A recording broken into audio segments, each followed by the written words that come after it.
हमारे नेता आदरणीय राहुल गांधी जी ने 5 नवंबर को दिल्ली में इंदिरा भवन में जो बात न केवल हरियाणा अपितु पूरे देश के लोगों के सामने रखी, किस प्रकार से हरियाणा में बनती हुई कांग्रेस की सरकार को चोरी किया गया और एक अवैध सरकार बनी, उसके विरोध में फैसला लिया गया कि हरियाणा प्रदेश कांग्रेस कमेटी पूरे हरियाणा के अंदर हर जिला स्तर पे जाकर के, आज हमारा ये तीसरा प्रोग्राम था।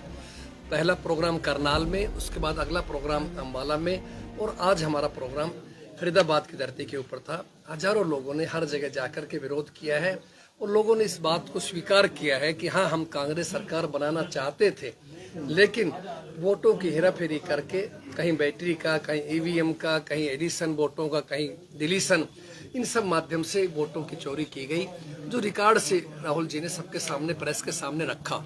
हम लोगों को केवल जागरूक करना चाहते हैं और जनता की अदालत में हम ये मामला ले जाना चाहते हैं कि लोग खुद फैसला करें सही क्या है, गलत। खुद इस पक्षधर हूँ कि जब तक ये जन आंदोलन नहीं बनेगा तब तक भाजपा की निरंकुशता, तानाशाही नहीं रुक सकती।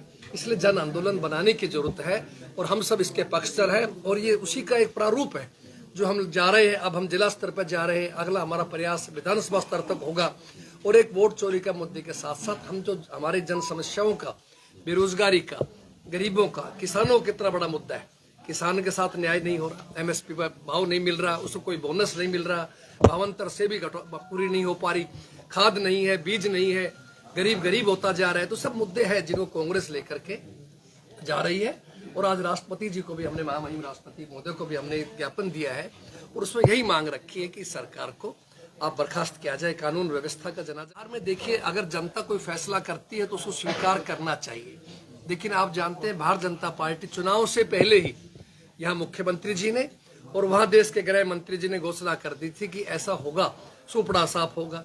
जब वोट डाला नहीं गया है, किसी के मन का क्या पता वोट कहाँ देंगे कि सरकार बनाएंगे। आप ये मान लीजिए, लोकतंत्र और संविधान बहुत बड़ा खतरे के अंदर है और हमारे नेता राहुल गांधी जी को सत्ता के लिए संघर्ष नहीं कर रहे, वो लोकतंत्र को बचाने की लड़ाई लड़ रहे हैं, संविधान को बचाने की लड़ाई है और जागरूक करना चाहते हैं कि हर देश का युवा जागरूक हो, सड़कों पे आए।